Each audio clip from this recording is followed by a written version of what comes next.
Ako pa ako salamat na imbitahan dito. Dagdagan pa ang aking kaalaman at karunungan base doon sa mga katabi ko ngayon.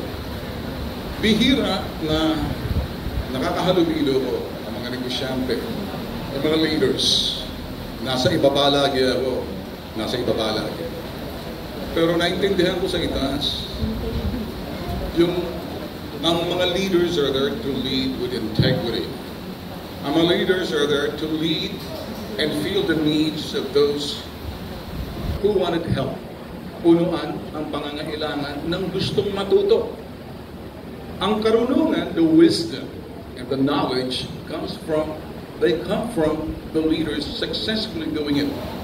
As I sit here, napakinggan ko, nakuha ko yung karunungan, the wisdom. Nakita ko rito, sila'y negosyante. Negosyo, pakikisamahan kahit anong administrasyon, ayaw ng away, sentro sa negosyo.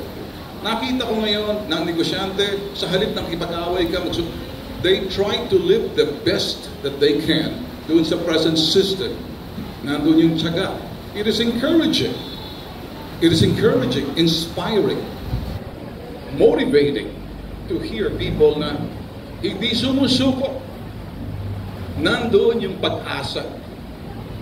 Pag nawala na yung pag-asa sa mga leaders natin, tulad ng mga nasa private sector, sa mga ibang industry, pag nawala ng pag-asa, nagkaroon ng walang katiyakan, magkakaroon ng problema.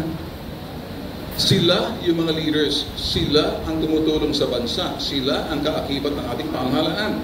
Ang kumpiyansa ng ating mga negosyante, mga leaders, hindi sila basta negosyante, leaders in the field.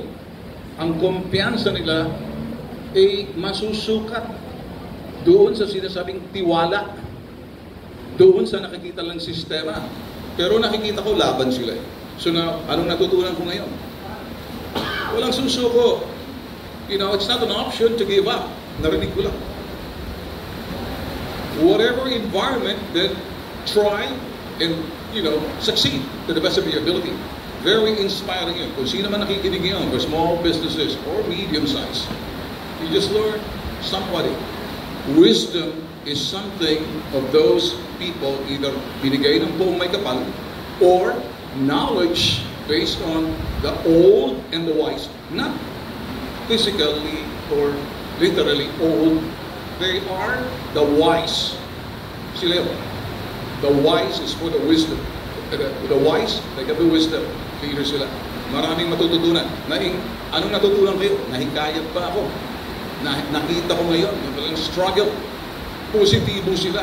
Yan ang kinakailangan ng ating mamamayan. Hope, the courage to stand up.